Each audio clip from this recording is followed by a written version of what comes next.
अस्सलाम वालेकुम, क्या हाल है आप सबका? ठीक है। अच्छा, आज की वीडियो में बना रहा हूँ ये इंटरव्यू क्वेश्चन के बारे में, ठीक है, जो पूछे जाते हैं सेफ्टी ऑफिसर से ज़्यादातर। तो कोशिश करूँगा जितने भी क्वेश्चन कवर हो सकें जो मुझसे पूछे गए हैं वो भी मैंने ऐड किए हैं, और जो पूछे जाते हैं, ठीक है, सेफ्टी ऑफिसर, मैंने खुद भी कई इंटरव्यू लिए हैं, तो यही कुछ 5-7 तरह के क्वेश्चन होते हैं, वही पूछते हैं, ठीक है। उसी से अंदाज़ा हो जाता है कि ये बंदे को सेफ्टी के बारे में नॉलेज है या नहीं है, ठीक है। तो दिखाते हैं आपको, ठीक है। ये आपको स्क्रीन पर नज़र आ रहे होंगे क्वेश्चंस। दोनों दो कैटेगरीज मैंने बनाई हैं, ठीक है। सुपरवाइज़र या मैनेजर्स के लिए अलग होते हैं, ठीक है, उनके लिए कुछ और टाइप के क्वेश्चन होते हैं, और ऑफिसर के लिए और क्वेश्चन होते हैं, ठीक है। बेसिक्स में आ जाती है, ठीक है। वो इस तरह तो नहीं पूछेंगे कि सेफ्टी क्या होता है, मतलब वो अगर उनको लग रहा होगा कि बंदा बिल्कुल ही फ्रेशर है और इसको हो सकता है कुछ भी ना पता हो, तो वो स्टार्ट यहाँ से कर सकते हैं कि हज़ार्ड क्या होता है भाई, आप हज़ार्ड बता दें। जैसे अगर वो हज़ार्ड का जवाब देता है उसको समझ आ जाती है कि भाई इसको बेसिक्स पता है, ठीक है, सेफ्टी की। तो उसके बाद वो एक्सीडेंट इंसिडेंट का पता होना चाहिए, ठीक है, नियर मिस क्या होता है ये पता हो। उसके बाद मोस्ट इम्पोर्टेंट क्वेश्चन जो है, ठीक है, who is the permit issuer, permit issuer कौन होता है, परमिट रिसीवर कौन होता है।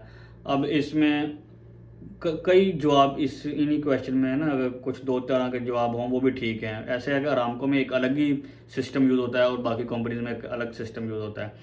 तो खैर नेस्मा वगैरह जो कंस्ट्रक्शन कंपनीज होती है ना, वहाँ पे तो परमिट इशूअर जो होता है ना, वो होता है सेफ्टी ऑफिसर, ठीक है। आप सेफ्टी ऑफिसर का कह सकते हैं कि ये एक परमिट इशूअर है।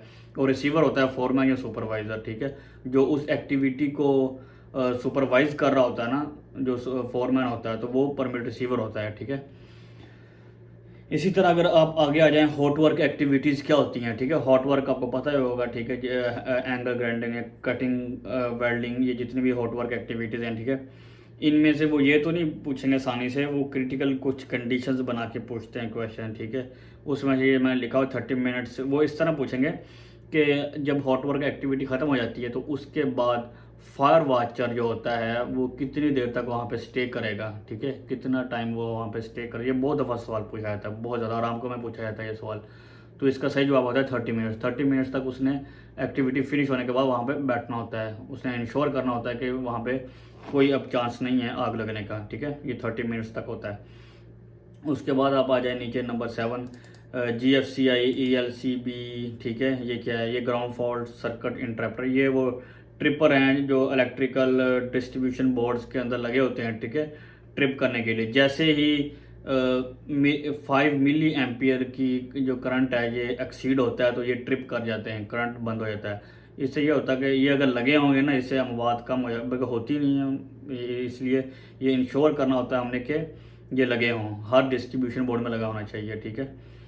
तो काफ़ी अमवात हुई हैं जहाँ पे ये लगे ही नहीं होते थे, ठीक है। इलेक्ट्रिकल शॉक लगता है तो वो मतलब करंट की वजह से अमवात हो जाती हैं।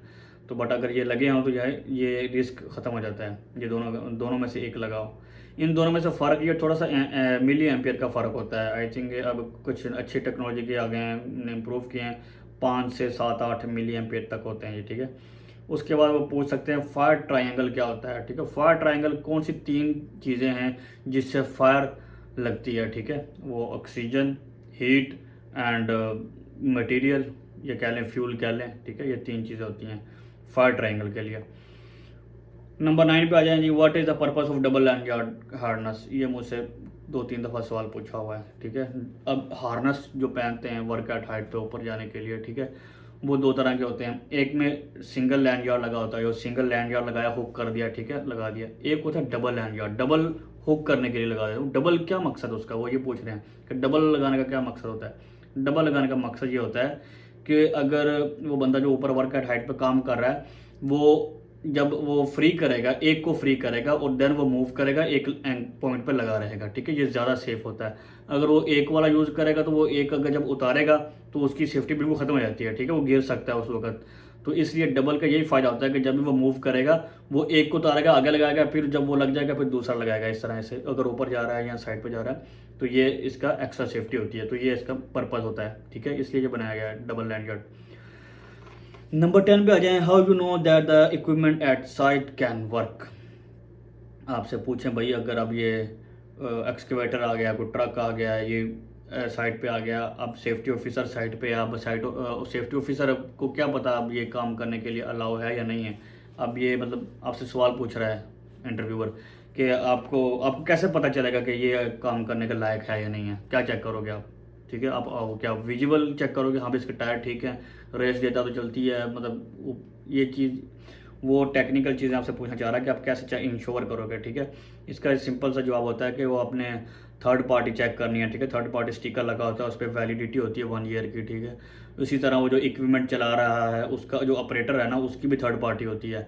ये थर्ड पार्टी TUV कार्ड्स होते हैं। ठीक है, ये इनकी ट्रेनिंग्स होती हैं और थर्ड पार्टी कंपनीज होती हैं, ये आके इक्विपमेंट को चेक करती हैं, इंस्पेक्शन करती हैं इनकी, और इंस्पेक्शन के बाद स्टिकर लगा देती हैं गाड़ी के ऊपर। ठीक है, वो जो एक हैवी इक्विपमेंट होती है कि ये 1 ईयर वैलिड है। ठीक है, तो वो आपने सिर्फ इंश्योर करना होता है कि ये वैलिड है, दैट्स इट। आपने कहना हाँ मैंने थर्ड पार्टी स्टिकर चेक किया, वहाँ पे लगा हुआ है, वैलिड है, दैट्स इट, मुझे पता है कि ये काम कर सकती है। ये आपका जवाब है। उसी तरह नीचे आ जाए, वही चीज़ पूछ रहा है कि स्काफोल्डर इरेक्टर, जो स्काफोल्डिंग इंस्टॉल करते हैं लोग, ठीक है, जो वर्कर हैं, वो आपको कैसे पता होगा ये बंदे जो हैं ये इस काम के लायक हैं भी सही कि नहीं है, कैसे मुंह उठा के काम कर रहे हैं, स्काफोल्डिंग वाले लगा रहे हैं, कोई लल्लू पंजू तो नहीं है, क्या चक्कर है इनका?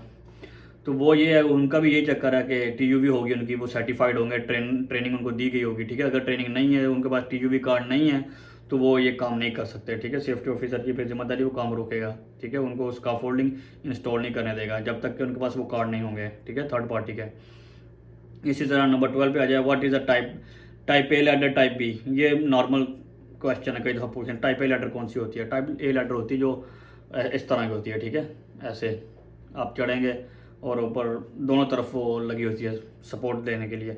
टाइप B लैडर होती है जो स्ट्रेट लैडर होती है, आप वॉल के साथ सपोर्ट लगा के आप काम कर सकते हो, 6 मीटर तक होती है। ठीक है, ये। और टाइप A के उस सपोर्ट की ज़रूरत नहीं होती क्योंकि ये कहीं भी लगा सकते हैं।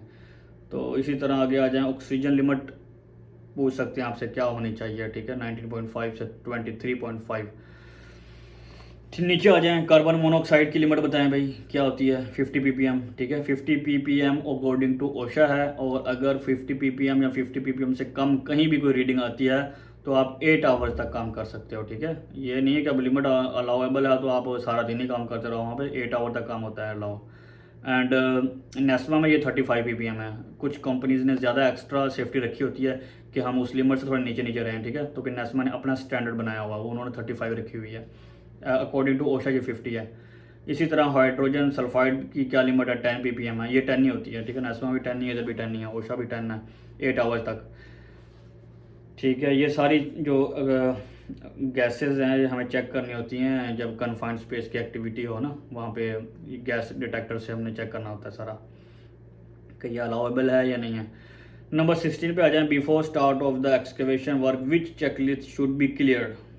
अब सेफ्टी ऑफिसर से कोई क्वेश्चन करे भाई, अब यहाँ पे इस एरिया में एक्सकेवेशन स्टार्ट होने लगी है, तो आपने क्या इंश्योर करना है कि कौन सी चेकलिस्ट एक्टिविटी स्टार्ट होने से पहले क्लियर होनी चाहिए। ठीक है, एक तो परमिट के साथ लगी होती है, वो सेफ्टी वाला खुद फिल करता है कि यहाँ पे एक्सेस एग्रेसिव बैरिकेशन मैंने लगाई हुई, सब कुछ ठीक है। लेकिन ये सवाल पूछा जा रहा है कि इस सब से पहले भी एक कोई चेकलिस्ट होती है, वो है MEP को बोलते हैं, मैकेनिकल इलेक्ट्रिकल एंड प्लम्बिंग। ठीक है, ये क्लियर होनी चाहिए क्योंकि यहाँ पे एक्सकवेशन हो रही है, वहाँ पे हमें ये पता होना चाहिए वहाँ पे कोई नीचे इलेक्ट्रिकल कोई यूटिलिटी नहीं है, कोई पाइप नहीं है, क्योंकि जैसी कि एक्सकवेशन होगी बाद में ये ना कोई धमाके शमाके हो रहे हों, कोई पानी वगैरह निकल आए नीचे से, कोई करंट शरंट, तो इस तरह की चीज़ें होती हैं। तो ये सेफ्टी ने इंश्योर करना होता है कि ये MEP का जो चेकलिस्ट है ये क्लियर होनी चाहिए, उसके बाद वो उसने अलाउ करना होता है एक्सकवेशन के लिए। ठीक है, नंबर 17 पे आ जाए, under 1.2 metre considered as a confined space. जब भी एक्सकवेशन 1.2 मीटर से ज़्यादा जाएगी इसको हम कन्फाइंड स्पेस कंसीडर करेंगे। उसके बाद उसके सारे प्रिकॉशंस जो हम कन्फाइंड स्पेस में करते हैं वो सारे के सारे इस पर लागू हो जाएंगे। ठीक है, अगर एक्सकवेशन हमारी 1.2 मीटर से ज़्यादा है। ठीक है, उसी तरह आप नंबर 18 पे आ जाएँ, above 1.8 metre consider as a work at height. इसी तरह अगर 1.8 मीटर से वर्क हाइट ज़्यादा है, ठीक है, तो उसमें हम सारे प्रिकॉशन जो वर्क एट हाइट पे कर लेते हैं तो वो हो जाएंगे सही, जहाँ पे स्काफोल्डिंग और ये हार्नस सब कुछ है। इसी तरह नंबर 19 पे आ जाएं, जनरेटर रिक्वायरमेंट। अब अगर ये मुझसे भी क्वेश्चन पूछा था जनरेटर के लिए, अगर साइड पे कोई जनरेटर पड़ा हुआ है तो वो आप किस तरह क्या प्रिकॉशन लेंगे उसके लिए, मतलब एक जनरेटर आप कैसे उसको स्टोर करेंगे साइड पे, किस सिचुएशन में उसको रखा जा सकता है। तो उसके लिए सबसे पहले आपने उसकी जो बेस होती है वो कंक्रीट की होनी चाहिए, ठीक है, 50 सेंटीमीटर लीन कंक्रीट जिसको बोलते हैं, ठीक है, वो होनी चाहिए बेस, क्योंकि उसमें से अगर कोई डीजल लीक करता है तो वो ज़मीन के अंदर ना जाए, क्योंकि ये इन्वायरमेंटल पोल्यूशन में आ जाता है, सही है, और ये बहुत बड़ी वायलेशन होती है। तो इसलिए वो कंक्रीट सर्फेस देनी होती है। उसके बाद उसको ब्लॉक लगा के उसकी वो चारों तरफ से उसको कवर करना होता है ताकि वो वहाँ से भी लीक ना हो। उसके अंदर फिर हमें जनरेटर रखना होता है, ठीक है, इसी तरह उसको शेल्टर चाहिए होता है, ठीक है। बस ये 2-3 चीज़ें लाजमी होती हैं, ठीक है, concrete surface, barricading, wall barricading and drip tray भी बोल सकते हैं, ठीक है। अगर ड्रिप ट्रे है तो वॉल बैरिकेशन की जरूरत नहीं है, अगर ड्रिप ट्रे कम से कम 15-20 सेंटीमीटर साइडों से ऊंची है, ठीक है।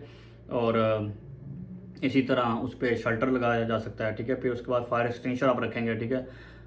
10 फीट होता है from away from this generator, ठीक है, एनी जहाँ भी हम स्टोर करते हैं फायर एक्सटिंग्विशर्स। इसी तरह नीचे आ जाए, ठीक है। टैग लाइन क्या होता है? टैग लाइन वो होती है जो जब भी कोई लिफ्टिंग की जाती है तो हम जो वहाँ पर हेल्पर खड़े होते हैं ना, वो लिफ्ट हो रही चीज़ वो घूम रही होती है तो उसको साइडों पे रस्सी लगाई जाती है उसको पकड़ने के लिए कि ये फ्री से घूमे ना, तो कंट्रोल करने के लिए उसको टैग लाइन बोलते हैं, ठीक है। इसी तरह what is life line? Life line वो होती है जो लोहे की वो बनी होती है जिस पे हम हैंग करते हैं, ठीक है, कोई ऐसी जगह पे जहाँ पे एंकर पॉइंट नहीं है, ठीक है। एंकर पॉइंट हमने बनाने के लिए लाइफ लाइन लगाते हैं, ठीक है। लाइफ लाइन लगा के उसके बाद वहाँ पे हम ये अपने हार्नेस हुक करते हैं, ठीक है। उसकी वो स्ट्रेंथ ऑफ लाइफ लाइन पूछ सकता है कि इसकी क्या स्ट्रेंथ होती है। इसकी मुख्तलिफ होती हैं, ये दो तरह के डायमीटर होते हैं आई थिंक, एक 13 mm है, एक 16 mm है, तो इनकी डिफरेंट है। एक की आई थिंक 5000 थी LBS है kg एंड एक की 10,000 है, इस तरह कुछ है। इनकी स्ट्रेंथ पूछ सकते, लेकिन ये बहुत ज़्यादा स्पेसिफिक हो जाएगा, स्ट्रेंथ बहुत कम ही पूछते हैं कि स्ट्रेंथ कितनी होगी ना, बस वो लाइफ लाइन के ज़्यादातर पूछेंगे भाई लाइफ लाइन क्या होती है। How you will protect shaft opening? Shaft opening जब कोई बिल्डिंग बन रही है वहाँ पे कुछ ऐसी जगह होती है जहाँ पे बंदा गिर सकता है या कोई भी ऐसा होल होता है, ठीक है, ओपन होल होता है, तो वो कह रहा है कि आप कैसे प्रोटेक्ट करोगे उसको, तो वो आपने उसको तरीका बताना है, ठीक है। अगर तो वो लेस देन हाफ मीटर है या छोटा होल है तो उस पर आप प्लाई लगा के कील लगा के उसको बंद कर सकते हैं। अगर वो होल बड़ा है तो फिर आपको बैरिकेड करना पड़ेगा। बैरिकेड कैसे करेंगे? हार्ड बैरिकेशन करेंगे, स्काफोल्डिंग के साथ कर सकते हैं, ठीक है। उसमें वो क्या कहते हैं उसको मिड रे लगाएंगे, टॉप रे लगाएंगे, उसके बाद आपको ये क्या बोलते हैं टो बोर्ड जो होती है वो भी लगानी पड़ेगी, ठीक है, प्रॉपरली उसको बैरिकेड करना पड़ेगा। How you will protect excavation? Excavation का पूछ रहा है, एक्सकवेशन को आप कैसे क्या करोगे, प्रोटेक्ट करोगे? वही इसकी भी हार्ड बैरिकेशन होगी, ठीक है। हार्ड बैरिकेशन, साइनेजेस, एक्सेस पॉइंट्स आपको देने होंगे, एक्सेस एग्रेस कौन सी है, तो ये चीज़ है, ठीक है। इसी तरह radius of the boom must be barricade, जो हमारी क्रेन लगी हुई है लिफ्टिंग की, वो जो उसका रेडियस जहाँ पे घूमता है वो सारा एरिया हमारा बैरिकेड होना चाहिए, वहाँ पे कोई भी अंदर आना जाने वाला रास्ते नहीं होने चाहिए, ठीक है। ये कुछ मेन पॉइंट्स हैं जो मैंने आपको जल्दी जल्दी बताने की कोशिश की है सेफ्टी ऑफिसर्स के लिए। इसके अलावा भी मैं अगर आपको कहूँ कि ये नहीं कि इसी में से आएंगे, इसके अलावा भी बहुत सारी चीज़ें हैं सेफ्टी ऑफिसर में जो कि पूछी जा सकती हैं, बट मेरे हिसाब से 70 से 80% तो यही चीज़ें हैं। 70 से 80% यही क्वेश्चन पूछे जाएंगे, इससे आगे पीछे कोई भी नहीं जाएगा, ठीक है। सेफ्टी मैनेजर का लेवल कुछ और तरह का होता है, ठीक है, उसके लिए डॉक्यूमेंटेशन की पूछी जाती हैं चीज़ें। ये what is safety plan, purpose of work permit. Work permit का पर्पस तो आप एक ऑफिसर से भी पूछा जा सकता है, ठीक है, क्या पर्पस है। KPI के बारे में ज़्यादातर पूछा जाता है ये सवाल मैनेजर्स के लिए। एनवायरमेंटल KPI क्या, first degree, second degree, third degree भी मे बी सेफ्टी ऑफिसर से भी पूछा जा सकता है, सुपरवाइजर के लिए होता है, ठीक है। फर्स्ट डिग्री बन क्या है, सेकंड डिग्री बन क्या है, थर्ड डिग्री है, टाइप ए सॉइल की क्या स्लोप होनी चाहिए, टाइप B की स्लोप क्या होनी चाहिए, टाइप C की क्या होनी चाहिए, मैथड स्टेटमेंट क्या है, ठीक है। ऑफिस एवैक्यूएशन प्लान साइट, आपको ये प्लान मैं दिखाऊंगा बट अभी मेरी वीडियो बहुत लंबी हो गई है, वरना आपको मैं प्लान ही दिखा देता, ये नेक्स्ट वीडियो में कहीं दिखा दूंगा आपको, ठीक है।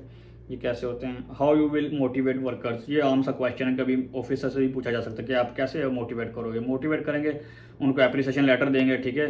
कुछ इस तरह के इवेंट्स हम ऑर्गेनाइज कर सकते हैं जिससे वर्कर्स हैं मोटिवेट होते हैं। एनवायरमेंटल पोल्यूशन कैसे कंट्रोल किया जा सकता है, ठीक है। किक ऑफ मीटिंग क्या होती है?